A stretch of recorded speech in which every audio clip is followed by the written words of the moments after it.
வணக்கம். சென்ற காணொளியில நாம இந்து மதத்துல இருக்கக்கூடிய பலவிதமான சிக்கலான கேள்விகளுக்கு ஆதிசங்கரர் கொடுத்த பதில்களை அனுபவிச்சுக்கிட்டு வந்தோம்.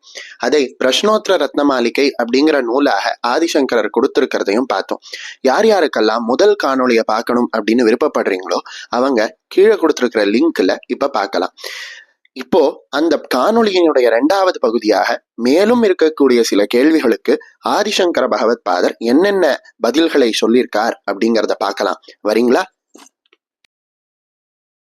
நலம் விளைவிப்பது எது? தர்மம் அப்படின்னு எது சொல்லப்படுதோ அதுதான் நலத்தை, அதாவது நமக்கு நன்மையை கொடுக்கக்கூடியதாக இருக்கு. அப்போ தர்மம் அப்படின்னா என்ன அப்படிங்கிற கேள்வி வரும். நம்மளோட வேதங்கள்ல எதை செய்யணும் அப்படின்னு சொல்லியிருக்கோ அதுதான் தர்மம். சத்தியம் வத தர்மம் சர அப்படின்னு நம்மளோட வேதங்கள் சொல்லியிருக்கு.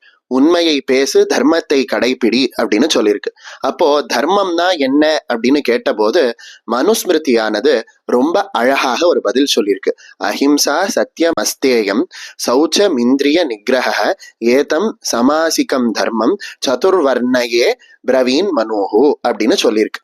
என்ன சொல்லியிருக்கு மனுஸ்மிருதி அப்படின்னா, அஹிம்சை அப்படின்னு சொல்லப்படக்கூடியதுதான் உயர்ந்த தர்மம். அஹிம்சைனா என்ன அப்படின்னு கேட்டானா, யாருக்கும் எந்த ஒரு தீங்கையும் தராத சொல்லும் செயலும் யாருக்கு இருக்கோ அவங்கதான் அஹிம்சை உடையவர்கள் அப்படின்னு அர்த்தம்.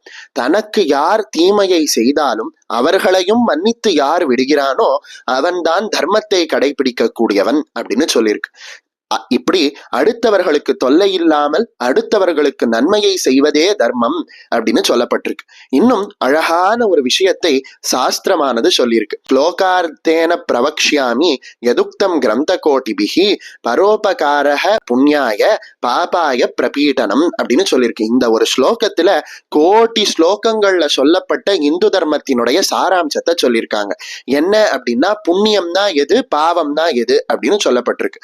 பிறருக்கு உதவி செய்வதுதான் புண்ணியம், பிறரை துன்புறுத்துவது பாபம் அப்படின்னு சொல்லியிருக்கு.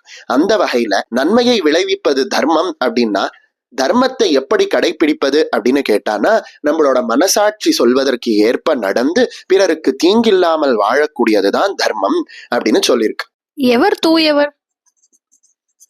உள்ளத்தால் யார் தூய்மையாக இருக்காங்களோ அவங்கதான் தூயவர். ஒரு அழகான கதைய சொல்லுவாங்க. ஒரு சன்னியாசி இருந்தாராம். அந்த சன்னியாசி வீட்டுக்கு எதிர்க்கவே ஒரு வேசியும் இருந்தாள். அந்த சன்னியாசி தினம் பூஜை பண்ணும் பொழுதெல்லாம் அந்த வேசி வீட்டுக்கு யார் யாரெல்லாம் வந்துட்டு போறாங்க, அந்த வேசி என்னென்னலாம் பண்றான்னு பார்த்துக்கிட்டே தினமும் பூஜை பண்ணுவாராம். ஆனா அந்த வேசி தன்னுடைய வேலையை செய்து கொண்டிருந்த போதும் அந்த சன்னியாசி எவ்வளோ அழகா பூஜை பண்றார், அடுத்த ஜென்மம்னு ஒண்ணு நமக்கு இருந்தது அப்படின்னா நம்மளும் இவரை போல பூஜை செய்து வாழ்க்கையில முன்னேறணும் அப்படின்னு நினைச்சாங்களாம். 2 பேருக்கும் ஒரே சமயத்துல மரண காலம் வந்தது. 2 பேரையும் யமதூதர்கள் கூட்டிட்டு போனாங்களாம். வேசியை சொர்க்கலோகத்துக்கும் சன்னியாசியை நரகத்துக்கும் கூட்டிட்டு போனாங்களாம். அப்போ சன்னியாசி கேட்டாராம், இவ்வளவு பூஜை பண்ண என்ன ஏன் நரகத்துக்கு கூட்டிட்டு போறீங்க, வேசியா இருந்த அவளை எதுக்கு சொர்க்கத்துக்கு கூட்டிட்டு போறீங்க அப்படின்னு கேட்டாங்களாம். இவ்வளவு பூஜை செய்திருந்தாலும் நீ உன் மனதால வேசி எவ்வளவு சந்தோஷமா இருக்கா அப்படின்னு நினைச்சுக்கிட்டே பூஜை பண்ணதுனால உன்னுடைய செயல்களும் தூய்மையற்றதாக இருந்தது. ஆனா அந்த வேசியினுடைய செயலானது தூய்மையற்றதாக இருந்தாலும் அவளோட மனதுல தூய்மையான எண்ணங்களே இருந்ததுனால அவள் என்னைக்கும் புண்ணியம் பண்ணவளாக கருதப்பட்டு அவள் சொர்க்கத்துக்கு அழைத்து செல்லப்படுகிறாள் அப்படின்னு சொன்னாங்க யமதூதர்கள் அப்படின்னு நம்மளோட சாஸ்திரங்கள் சொல்லுது. இதனால நம்மளோட மனம் தூய்மையாக இருந்ததுன்னா நம்ம செய்யக்கூடிய செயல்களும் தூய்மையாக ஆகிடும் அப்படின்னு பெரியவங்க சொல்றாங்க. எவர் பண்டிதர்?